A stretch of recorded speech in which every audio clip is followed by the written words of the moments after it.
गुंजनपुर गांव में रवि नाम का एक नाई था। वह बहुत ही चालाक था। वो लोगों को अपनी बातों में उलझाकर उनकी कटिंग के मुंह मांगे पैसे लेता था। लोग भी उसकी मीठी मीठी बातों में उलझ जाते थे। एक दिन रवि अपने एक कस्टमर की कटिंग कर रहा था।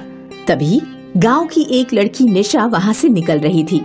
तभी वो रवि को इस तरह लोगों को बेवकूफ बनाते देख मन में सोचने लगी, ये रवि नाई तो कितना ठगी है, गांव के लोगों को कैसे ठग रहा है।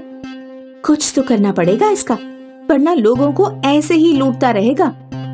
रवि नाई के बारे में सोचती सोचती निशा घर पहुंच जाती है। निशा के परिवार में वो और उसके पिता ही थे। निशा जैसे ही घर के अंदर दाखिल होती है, निशा के पिताजी सुदेश निशा को देखकर पूछते हैं, क्या हुआ बेटा, तुम इतनी परेशान क्यों लग रही हो? सब ठीक तो है? कुछ नहीं पिताजी, बस यूं ही मैं कुछ सोच रही थी। क्या सोच रही हो, बताओ। क्यों ना मैं हमारे गांव में खुद का सैलून डाल लूं। पर बेटा, गांव में रवि का सैलून है और वो बहुत पुराना है और सभी गांव वाले उसी के पास आते हैं। हाँ पिताजी, मुझे पता है, पर वो एक नंबर का ठगी है। सिर्फ लोगों के पैसे लूटता है और कुछ नहीं। मुझे उसको सबक सिखाना है। पर बेटा, वो तो बहुत पुराना है और गांव वाले उस पर यकीन करते हैं। पुराना है पर मेरी तरह टैलेंटेड नहीं। उसकी कटिंग में कोई खास बात नहीं है। हाँ, ये तो तुम सही कह रही हो, पर अब तुम क्या करोगी? अब मैं खुद का सैलून खोलूंगी, यूनिक क्लासिक हेयर सैलून। और उस सैलून के लिए जगह? उसका इंतजाम मैं कर लूंगी पिताजी, आप चिंता न करें। आप बस सैलून खोलने की तैयारी कीजिए। अच्छा ठीक है बेटा। दूसरे दिन निशा तैयार होकर सुबह सुबह गांव के गज्जू काका के घर पहुंच जाती है। गज्जू काका बरामदे में बैठे अखबार पढ़ रहे होते हैं। निशा अंदर जाती है। गज्जू काका निशा को देखकर कहते हैं, अरे निशा बेटा, आओ आओ, बैठो बेटा। निशा गज्जू काका के सामने खाट पर जाकर बैठ जाती है। गज्जू काका निशा की ओर देखकर कहते हैं, बेटा, आज हमारे घर कैसे आना हुआ? कोई परेशानी तो नहीं? नहीं नहीं काका, ऐसा कुछ नहीं है काका, बस थोड़ा काम था आपसे। बोलो बेटा। काका, मुझे आपकी बाजार के बीच वाली दुकान किराए पर चाहिए थी।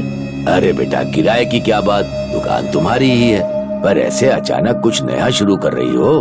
हाँ काका, मैं गांव में एक नया हेयर सैलून शुरू करना चाहती हूँ। पर बेटा, गांव में तो पहले से ही एक हेयर सैलून है, रवि का, और गांव के सारे बूढ़े से लेकर बच्चे जवान सब वहीं जाते हैं हेयर कटिंग करवाने। हाँ काका, मुझे पता है, पर वो एक नंबर का ठगी है। और वैसे भी पिताजी की तबीयत की वजह से मुझे गांव ही रहना पड़ेगा और मैं हेयर कटिंग में स्पेशलिस्ट हूँ, इसीलिए मैं इसी काम को आगे बढ़ाना चाहती हूँ। ठीक है बेटा, जैसी तुम्हारी इच्छा। गज्जू काका अंदर जाकर दुकान की चाबी लेकर आते हैं और निशा को दुकान की चाबी देते हुए कहते हैं, लो संभालो बेटा, ये दुकान आज से तुम्हारी। कुछ दिनों में निशा हेयर सैलून शुरू कर लेती है, पर कोई भी उसके सैलून में नहीं आता है। निशा बहुत उदास हो जाती है और एक कोने में बैठ जाती है। तभी उसके दिमाग में एक आइडिया आता है, क्यों ना मैं पहले कुछ लोगों की फ्री में कटिंग करके मार्केटिंग करूं, जिससे मेरे सैलून का प्रचार हो सके। और फ्री हेयर कटिंग स्टार्ट करती है। थोड़े दिन में उसके सैलून पर भीड़ लगना शुरू हो जाती है।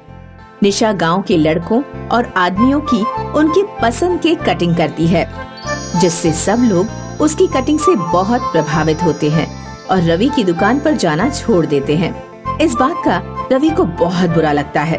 एक दिन वो निशा के पास आता है और कहता है, लड़की होकर हेयर सैलून खोल रखा है और मेरे सारे ग्राहक भी खा रही हो। चुपचाप अपना ये सैलून बंद कर दो और जाकर कोई दूसरा काम करो। रवि की बातें सुन सैलून में बैठे लोग भी बाहर आ जाते हैं। निशा रवि की बात सुनकर रवि को एक जोर से थप्पड़ मारती है और कहती है, तुम्हें शर्म नहीं आती है?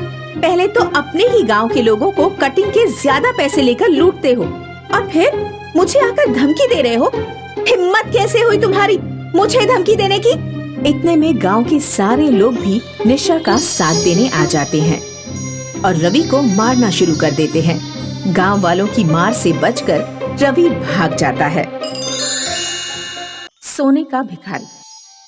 एक गांव में रामू और मंगल नाम के दो नाई रहते थे। दोनों की दुकानें आमने सामने थी।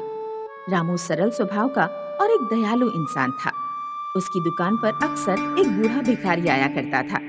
रामू फ्री में उस भिखारी के बाल काट देता, अपना खाना उसे खिला देता और ठंड के दिनों में उसे गर्म कपड़े भी देता।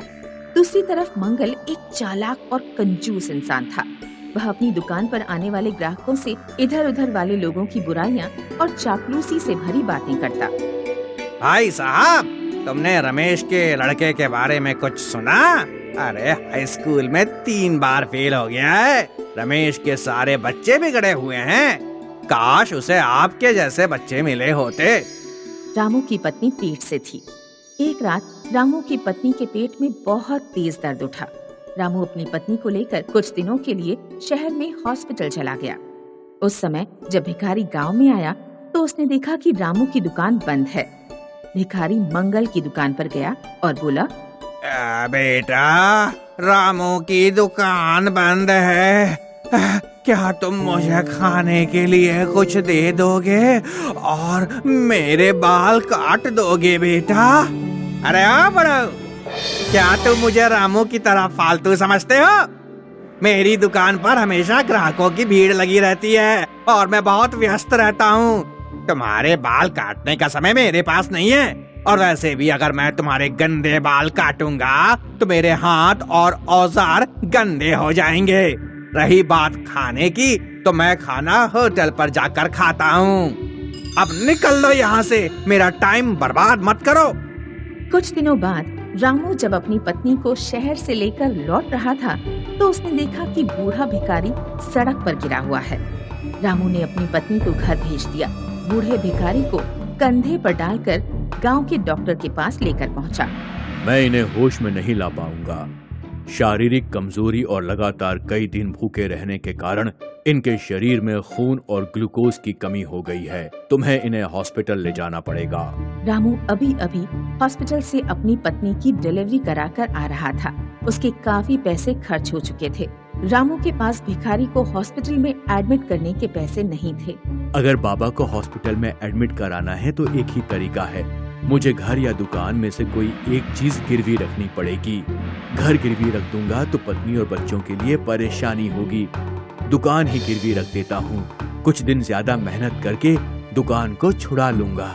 रामू ने अपनी दुकान गिरवी रख दी और बूढ़े को अस्पताल ले जाकर उसकी जान बचा ली। लेकिन जब रामू गांव लौट कर आया तो उसने देखा कि मंगल ने रामू के बराबर में ही अपने बेटे के लिए एक और नाई की दुकान खुलवा दी है। गांव में 3 दुकानें हो जाने के कारण रामू का धंधा बिल्कुल ही मंदा पड़ गया। एक दिन रामू मंगल के पास गया और उसने विनती की, मंगल भाई, क्या तुम अपने बेटे की दुकान कहीं और शिफ्ट करवा दोगे? मैंने एक भिखारी की जान बचाने के लिए अपनी दुकान गिरवी रख दी थी। अगले 2 महीने में मैं अगर रकम नहीं चुका पाया तो मेरी दुकान हमेशा के लिए मेरे हाथों से निकल जाएगी। क्या मैंने तुमसे कहा था कि भिखारी को हॉस्पिटल में एडमिट करवाओ और उसका खर्चा उठाओ? मेरा बेटा कहीं दुकान शिफ्ट नहीं करेगा। तुम्हारी दुकान तुम्हारे पास रहे या ना रहे, मुझे इससे कोई मतलब नहीं। 2 महीने बीत गए और रामू दुकान छुड़ाने के लिए पैसे इकट्ठे नहीं कर पाया। बनिया उसके घर पर आकर धमकी दे गया कि अगले सप्ताह तक अगर पैसे नहीं मिले तो रामू अपनी दुकान भूल जाए। रामू बहुत चिंतित था। उसे अपना भविष्य अंधकार में नजर आ रहा था। एक रात रामू को एक सपना आया। सपने में उसे वही बूढ़ा भिखारी नजर आया जिसकी उसने जान बचाई थी। रामू, तुम जैसे नेक दिल लोग दुनिया में बहुत कम हैं। बहुत साल पहले किसी ने मुझे वरदान दिया था कि मरने के बाद मेरा शरीर सोने में बदल जाएगा। मेरी उम्र पूरी हो चुकी है। कल मैं तुम्हारे दरवाजे पर आऊंगा। तुम मेरे सर पर एक लाठी मारना, मेरा शरीर मरकर सोने का बन जाएगा। उसके बाद तुम अपने घर की आर्थिक स्थिति आसानी से सुधार पाओगे। अगले दिन जब रामू सोकर उठा तो रात में आए सपने के बारे में सोचने लगा। रामू को नहीं लगा था कि उसका सपना सच होने वाला है, लेकिन तभी उसे सामने से बूढ़ा भिखारी आता हुआ दिखाई दिया। नहीं, मैं किसी के सिर पर डंडा मारकर उसकी जान नहीं ले सकता। तुम किसी की जान नहीं ले रहे हो, मैं वैसे भी मरने वाला हूँ। जाते जाते मैं बस तुम्हारी थोड़ी मदद करना चाहता हूँ। रामू ने कपाते हाथों से भिखारी के सिर पर डंडा मारा। भिखारी का शरीर जमीन पर गिर गया और सोने का बन गया। मंगल उस समय दुकान पर जा रहा था। उसने यह सब देख लिया। मंगल की लोभी बुद्धि ने सोचा, लगता है सुबह के इस समय कोई विशेष मुहूर्त होता है। अगर इस समय कोई घर के दरवाजे पर आए, भिखारी के सिर पर डंडा मारकर उसे मार दे तो उसका शरीर सोने का बन जाता होगा। मैं एक नहीं 3 भिखारियों को बुलाकर उन्हें मार दूंगा और उनका शरीर सोने का बना दूंगा। फिर मैं रामू से 3 गुना ज्यादा अमीर बन जाऊंगा। उस दिन शाम को मंगल मंदिर पर गया और उसने 3 भिखारियों को अगले दिन सुबह सुबह अपने घर पर आने का निमंत्रण दिया। मैं हर पूर्णिमा को गरीब लोगों को खाना खिलाता हूँ। कल सुबह 7 बजे अगर आप तीनों मेरे घर पधारेंगे तो मुझे आपकी सेवा करने में बहुत खुशी होगी। बेचारे भिखारी अगले दिन खाना खाने के लिए मंगल के घर पहुँचे। हमें आपकी आंखों पर पट्टी बांधनी होगी। दरअसल ये एक रिवाज है। मंगल, उसकी पत्नी और उसके बेटे ने तीनों भिखारियों की आंखों पर पट्टी बांध दी और फिर जोर जोर से उनके सिर पर डंडा मारने लगे।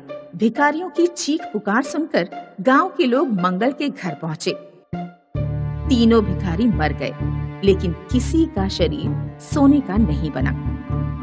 गांव के प्रधान तक ये बात पहुंची कि मंगल ने 3 भिखारियों की हत्या कर दी है।